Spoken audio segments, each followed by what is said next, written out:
Hi, magandang araw po sa inyong lahat for our first reading of the day today. Tingnan naman po natin kung ano po ang makikita natin sa first reading of the day today. No? Kamusta po? Napanood niyo na po ba yung ating first, second, and third reading kagabi at yung ating fourth bonus reading na live, no? Ay, ang ganda-ganda po nung live session namin kagabi. Sana po ay mapanood nyo po kasi ilang baraha din po ang ginamit ko sa live session at talaga pong dinip dive natin, ano, or talaga pong inisa-isa natin, basahin talaga kung kagabi lahat bawat anggulo po, kaya sana po ay inyong mapanood yan kasi sayang na sayang po kung hindi nyo po siya mapapanood. Ayan. So maraming salamat po sa lahat ng sumusuporta sa akin. At bago po pala yan, ano, gusto ko pong may nagre-request lang po, no, talagang natutuwa po ako sa taong to dahil ito daw po ay talagang solid din na Lady Elena family, no? Talagang solid at faithful daw to. Ito po ang best friend ng kapatid na kaibigan kong si Gretchen. May best friend po siya na nangangalang Ruby, no? Simula daw po bata sila na ay magkaibigan at sila po ay nagkagulatan dahil ako po ay kapatid ng best friend nito. Nagkagulatan po sila, no? Dahil sabi niya meron daw po siyang pina-follow na tarot card reader at nagulat na lang po yung kapatid ng best friend ko na si Gretchen na ako ang pina-follow niya. Kaya maraming salamat po sa iyo, Miss Ruby, and more power po sa iyo at salamat po sa suporta mo dito sa ating channel. Okay? Ngayon po, simulan na po natin.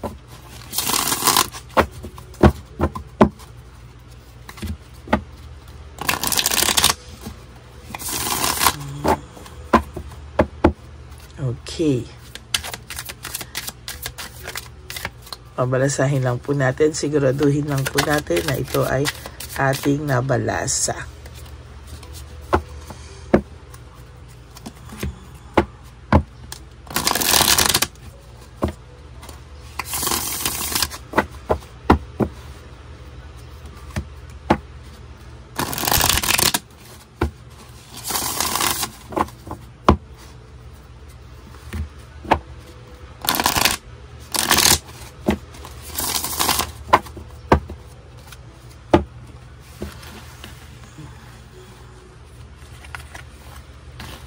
Pili po tayo ng 25 cards. 1, 2, 3, 4. Buksan lang po natin ang kandila.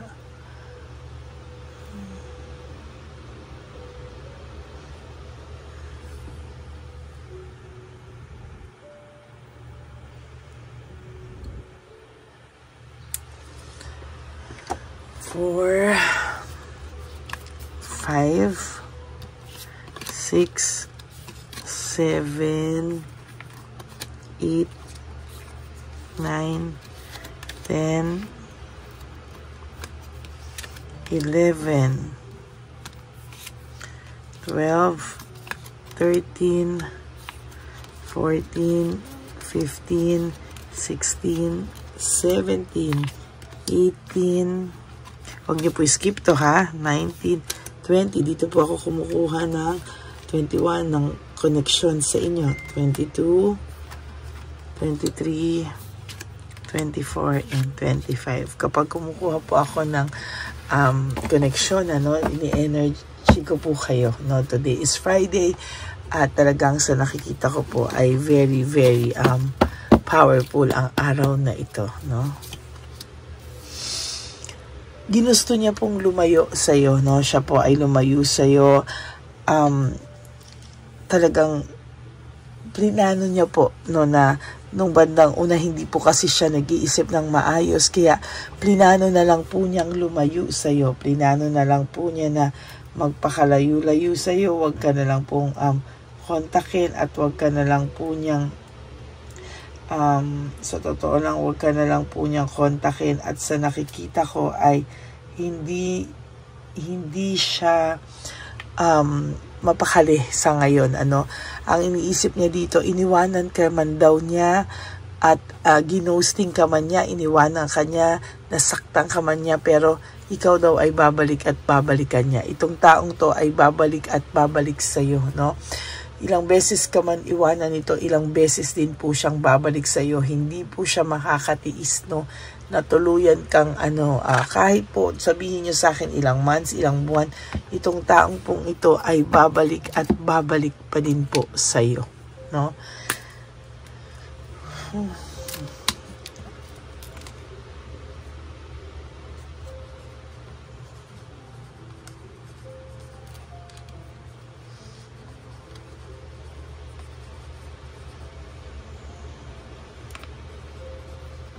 Siya ay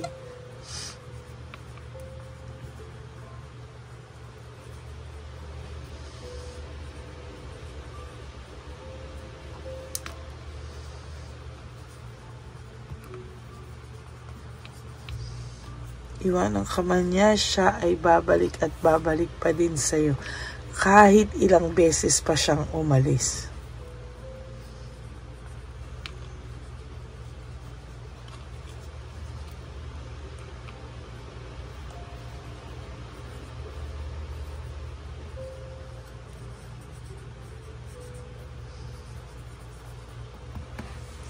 Iwanan ka man niya, siya ay babalik at babalik pa din sa iyo. At kahit ilang beses pa, sa iyo pa din siya sa huli. Nasa iyo na lang po kung gusto mo pa po siyang tanggapin.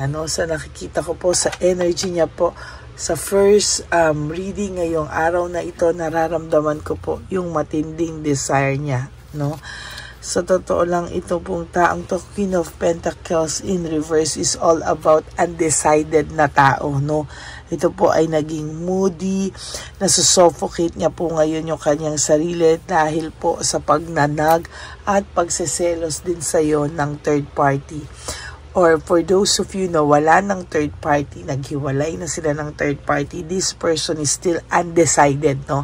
Hindi po siya makapag-decide because ang taong ito po ay hanggang ngayon walang mukhang maihaharap sa iyo, no?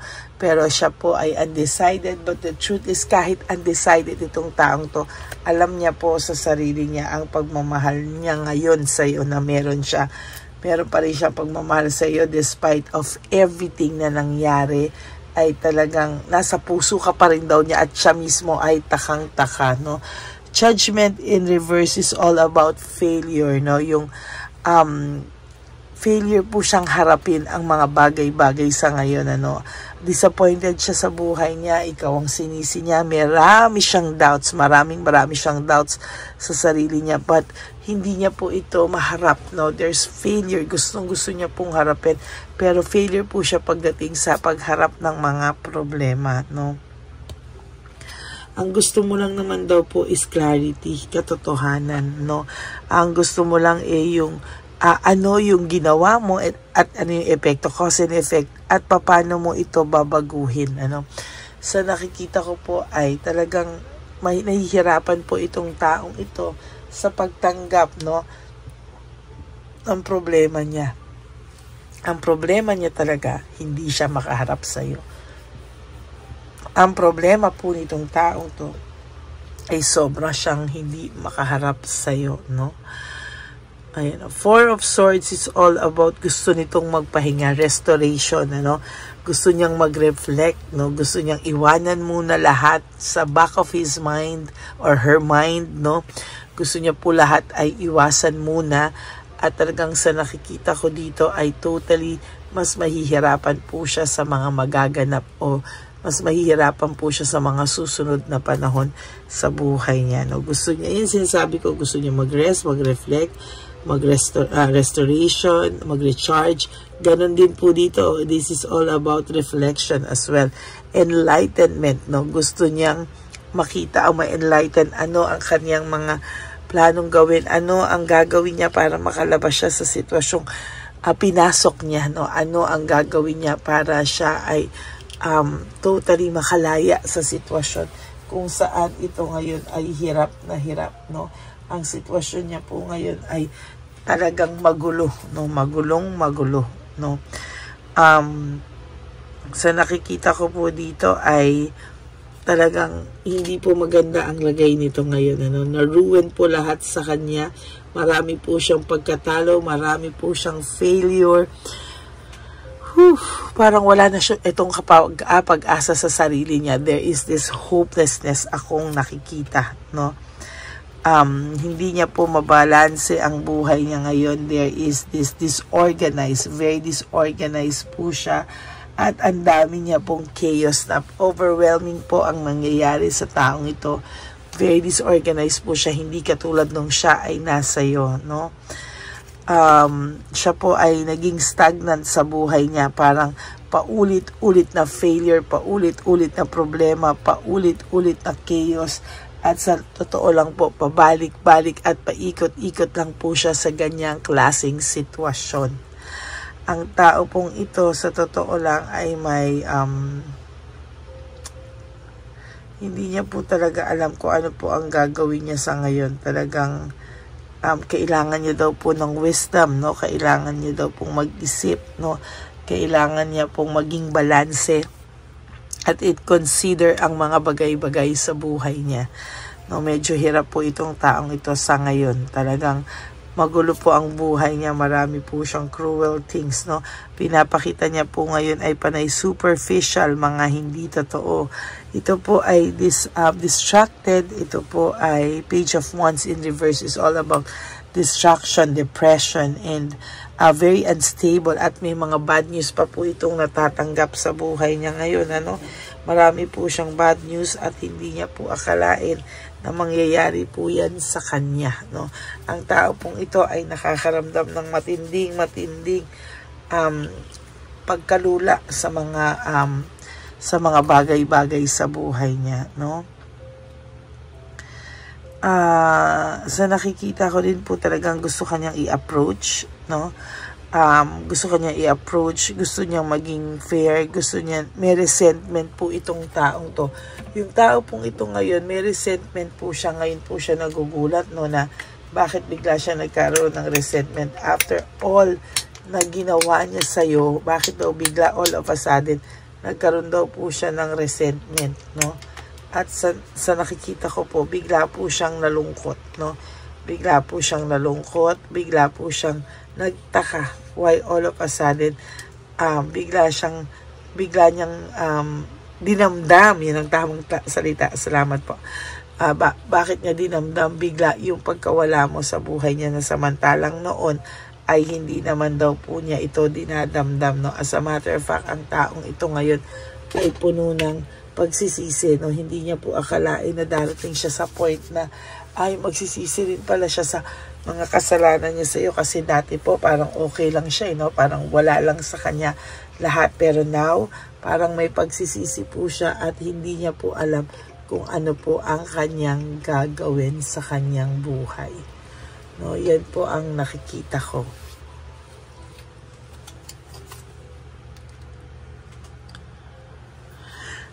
Yung pag-release po niya ng gusto niyang maka-recovery, gusto niyang ma-release lahat ng mga sakit na nararamdaman niya. Gusto niya ng forgiveness from you, forgiveness sa sarili niya, pero parang hirap na hirap po siya sa ngayon, ano? Gusto niya po maging optimistic, no? Yung kanyang mga maka-recover sa kanyang mga distraction sa buhay, sa naipit niyang sitwasyon. Hindi niya po alam kung paano niya po ito kung paano at ano po ang gagawin niya para po siya ay makawala sa ganitong klaseng sitwasyon, ano? Yun po talaga yung tinitingnan niya dito. And sa nakikita ko po sa Ace of Cups, no, very nagugulat siya bakit binigyan mo rin siya ng unconditional love. Ngayon niya po na-realize na unconditional po ang pagmamahal na meron ka sa taong ito, no? Sa totoo lang, alam niya po, no, na siya po ay nagkamali, pero parang nararamdaman niya po daw na unconditional pa rin daw po ang pagmamahal na meron ka sa kanya, at ibang-iba daw po ikaw sa mga taong dumaan o dumating sa buhay niya.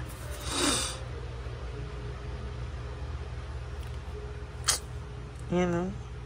Lagi po itong nag-iilusyon, no? Ngayon, lagi po itong, kumbaga nag-iisip na, kung nasa isip niya, ito po yung nangyayari sa inyo. Lagi ka po nitong minimeditate, no? Lagi niya po ikaw iniisip, lagi po itong nagme-meditate, kaya po ikaw po ay laging, minsan natutulala, minsan ikaw ay laging, alam mo yun, nakahang, no? So, yan po yung nakikita ko sa ngayon sa kanya, no? There is this recklessness. Naging reckless po siya kasi sa mga decision niya. Ang dami niya pong unwise decision, ano? Mga decisyong hindi niya po talaga pinag-isipan. Ang dami pong nasayang na sandali. Ang daming nasayang na dapat ay marami na po kayong natupad, natuloy. Pero ayan po, no? Napaka-wasteful, unrealistic, no? Nag-block pa po kayo sa isa't isa. Ito po ay naging irresponsible at naging greedy, no? Sa totoo lang po. Ayan, no? Ang dami niya pong failure at talagang sabi ko po sa iyo, there is emptiness, no? May emptiness po siya at marami po siyang unfinished na mga pangarap, no? Hindi niya po natupad-tupad, nagkaroon na po ng delay, no? Bad luck, depression, lahat na po. So, yan po ang ating nakikita. And dito po na ang dami po nating nakikitang missed opportunity, loss of chances, missed opportunities. Talagang marami po siyang nasayang na sandali, nasayang na pera, nasayang na sandali, losses. Yan po ang nakikita ko, no? Gusto niya po kasing lumayo, no? Gusto niya pong lumayo po talaga siya. At sa nakikita ko, there is this dissatisfaction sa separation nyo, no? Hindi po siya naging masaya sa pag-alis sa buhay mo, no?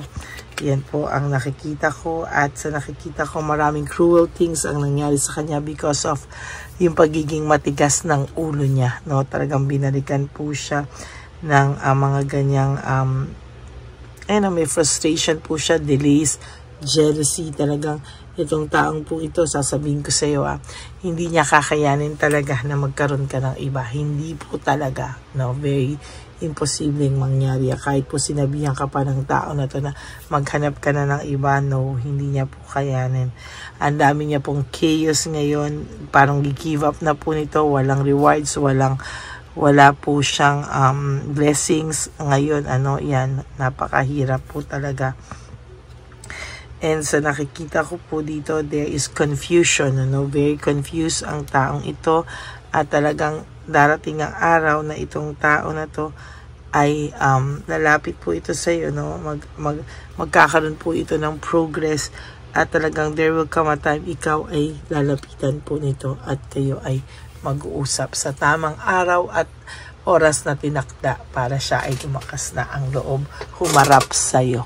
Okay, that is your first reading of the day. Iwanan ka man niya o iniwan ka man niya, siya ay babalik at babalik pa din sa'yo. Kahit ilang beses ka pa po nitong iwanan, sa'yo pa din siya sa huli. No, nasa iyo na lang po kung gusto mo siyang tanggapin o hindi. No? So that is our first reading of the day. I hope na naka-resonate po kayo, and if you do, can you please give me a like and comment down below and click the bell para naman po updated kayo sa ating mga latest updates and uploads ng videos, no? And for those of you who would like to have a private reading with me, you can message me po at Ladyly Elena, that's Ladyly Elena. Nasa dulo po yan na ating video. Diyan nyo lang po ako makakontakt. That is my official and only legit FB account. Maraming salamat po sa inyong lahat. And nandyan din po ang ating fake account ng Lady Elena kung saan siya po ay nanghi-scam ng tao at nag-hack. So mag-ingat po kayo dyan. Nilagay ko po ang details niya dyan. Kayo na po ang magbasa at mag-ingat at babala sa lahat. Huwag po kayong magpapadala. Hindi po ako yan. Okay? And to my ever loyal, solid, faithful na Lady Elena family, I love you all from the bottom of my heart. Mahal na mahal ko po kayong lahat at huwag po kayong malungkot. Ako po ay palaging nandito para magbigay po sa inyo ng reading of the day.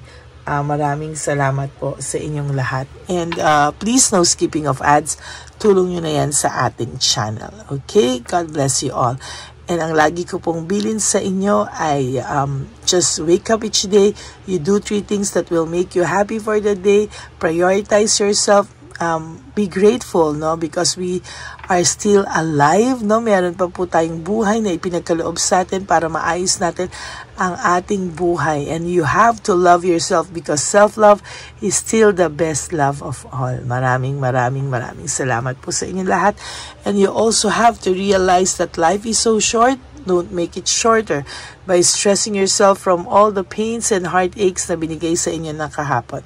Just surrender everything to the divine universe and just let go and let God write your life and love story. I will be back for another set of reading for our second reading of the day. For the meantime, kayo po ay mag-relax ngayong Friday. Huwag kayong mag-isip at talagang kayo po ay mag-enjoy sa inyong araw ngayong Friday. At mamaya po ako ay magbibigay ng second, third, and of course, bonus reading dahil po Friday, no? Kung nabibigyan ko nga po kayo sa ibang araw, syempre mas lalo ang Tuesday, Friday. Okay? Salamat po and God bless you all. Have a nice day ahead of you. Bye! Okay, update po, may nagpanggap pong subscriber natin na siya po ay magpapahula sa fake na Lady Elena, kaya ayan, hinihingan po siya ng $80 at ang cell po niya ay nabigay at nakuha. Ang pangalan niya po sa cell ay Julian Albert, no. Siya po ay may cell account din, kaya mag-iingat po kayo. Ayan po, no, kung sino man po yung scammer na Julian Albert na yan, no, iinsensuhan po natin yan para siya po ay makonsensya. Kung wala man po siyang konsensya, at least po bumalik sa kanya lahat po ng kanyang ginagawa at maling-mali po yan, ano. Basahin niyo po lahat yan, makikita niyo po, ayan po ang cell number niya at Julian Albert na yan, ano, para po talagang mai-report din po natin yan na siya ay gumagamit ng cell account na Julian Albert.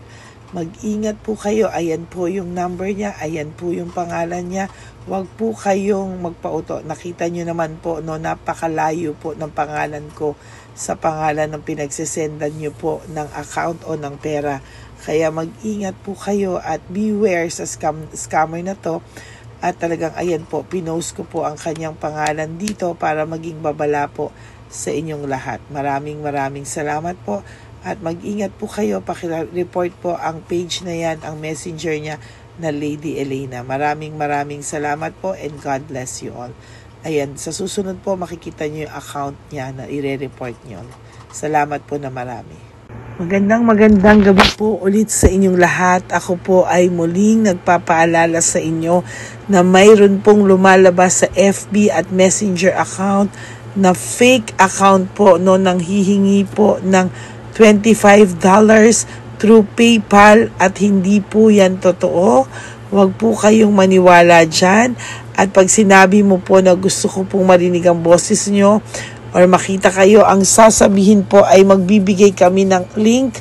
Buksan mo yan at pagkatapos ay makikita mo ako. Huwag po kayong maniniwala dahil yan po ay hindi totoo. Yan po ay isang malaking scam na pag binuksan nyo po ay mahahack po lahat sa inyo. Mahahack po ang inyong mga personal details. Lahat ay mahahack. Ako po ay nalulungkot na ito po ay nangyari, ngunit sa talagang may mga tao pong masasama at may mga tao po talagang hindi makatiis na hindi gumawa ng masama sa ibang tao. Pero maging aware po sana kayo, tulungan nyo po ako, i-report po natin yung fake na yan at sa FB para siya po ay mawala na at wala na po siyang mabiktima pa, no? Nandyan po lahat ng details at maraming salamat po sa inyong lahat. Maraming salamat po sa inyong lahat at mag-iingat po kayo.